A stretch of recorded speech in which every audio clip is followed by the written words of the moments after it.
Gempa bumi dengan magnitudo 6,2 skala Richter mengguncang wilayah Majene, Sulawesi Barat pada Jumat 15 Januari pukul 2.28 dini hari tadi. Pusat gempa berada di darat pada jarak 6 km timur laut Majene dengan kedalaman 10 km. BMKG melalui akun Twitter resminya menyatakan bahwa gempa tersebut dirasakan di wilayah Majene, Palu, dan Makassar. Sebelumnya, gempa dengan magnitudo 5,9 skala Richter mengguncang wilayah Majene pada Kamis 14 Januari kemarin pukul 13.35 waktu setempat.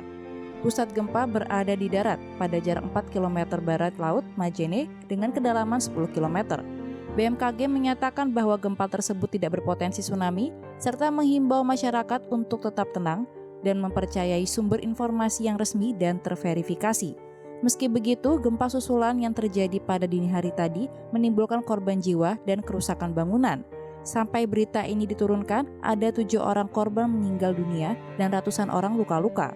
Menurut Raditya Jati, Kepala Pusat Data, Informasi, dan Komunikasi Kebencanaan BNPB, bangunan Hotel Maleo dan kantor Gubernur Sulawesi Barat yang berada di Kabupaten Mamuju juga mengalami kerusakan berat. Badan Penanggulangan Bencana Daerah atau BPBD Majene juga melaporkan bahwa gempa susulan itu memicu tanah longsor di 3 titik di sepanjang jalan Majene Mamuju sehingga aksesnya terputus. Sebanyak 62 rumah, 1 puskesmas dan bangunan kantor dan Ramil Malunda di Kabupaten Majene juga rusak, serta jaringan listrik padam. Diberitakan oleh Kompas.com, Daryono selaku Kepala Bidang Mitigasi Gempa Bumi dan Tsunami BMKG menduga kuat bahwa pemicu gempa ini adalah sesar naik Mamuju atau Mamuju Thrust. Terbukti bahwa hasil analisis mekanisme sumber menunjukkan bahwa gempa memiliki mekanisme pergerakan naik atau thrust fault, kata Daryono. BMKG menyatakan bahwa gempa di Sulawesi ini guncangannya dirasakan di daerah Majene dan Mamuju pada skala 4 hingga 5 mmi. Sementara guncangan di daerah Palu, Mamuju Tengah, Mamuju Utara, dan Mamasa dirasakan pada skala 3 mmi. Pada skala 3 mmi, getaran gempa dirasakan nyata di dalam rumah dan terasa getaran seperti ada truk yang lewat.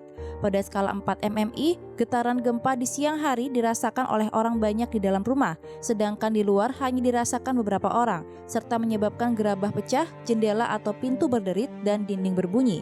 Sementara pada skala 5 mmi, getaran dirasakan oleh hampir semua penduduk. Orang banyak terbangun, gerabah pecah, barang-barang terpelanting, tiang dan barang besar tampak bergoyang.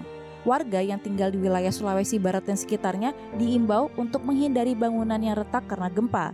Usahakan untuk selalu memastikan bangunan tempat tinggal Anda cukup tahan gempa sebelum kembali ke dalam rumah.